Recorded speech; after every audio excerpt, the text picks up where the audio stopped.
furniture or clothing, call the St. Vincent de Paul Society. Thanks. Terrorism.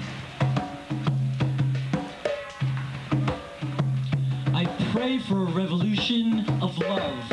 One of the hottest nights out on Long Island these days is Poetry Night at Christopher's in Huntington.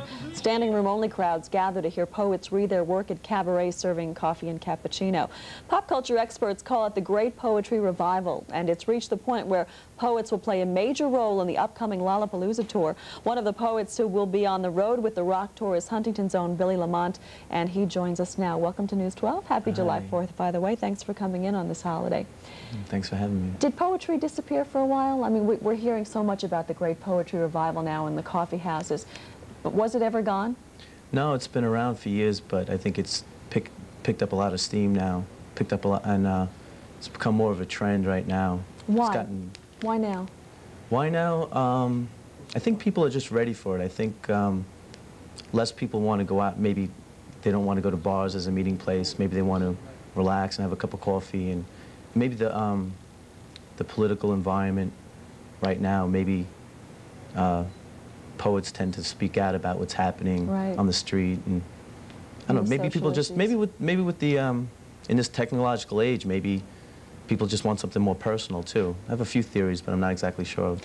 What is Poetry Night like at Christopher's for people who might not have ever been there? We just saw some video of it, and it's not just poets sitting around reading their poetry. Tell us a little. It's almost like theater. Tell us a little more about it. Okay, it's called performance poetry, and different poets get up there and they kind of combine performance art with poetry. And it's kind of like a stream of consciousness, free verse kind of poetry. And sometimes we add instruments like bongos or guitar or something like that. And usually there's a featured poet, and then there's like a slam, which is a competition that 3 different poets compete, and we pick a winner by audience response, and just there's a panel of judges. It's almost like the Gong Show meeting poetry, you know.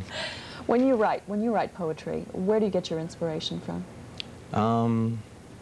All different places. I guess I get a lot of spiritual inspiration and from different political things that are going on, and just things in my life and in the lives of the people that I care about.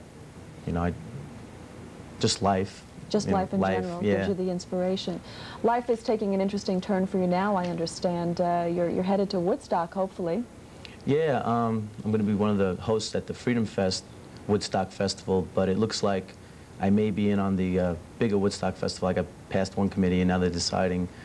They're definitely going to use some poets, and I'm one of the poets they're deciding on, so it's still iffy, but for the big that's the Woodstock '94 festival with Michael Lang. But I'm definitely going to be in the Freedom Fest. I'll definitely be there, and you know. Do you feel like you have a connection at all with some of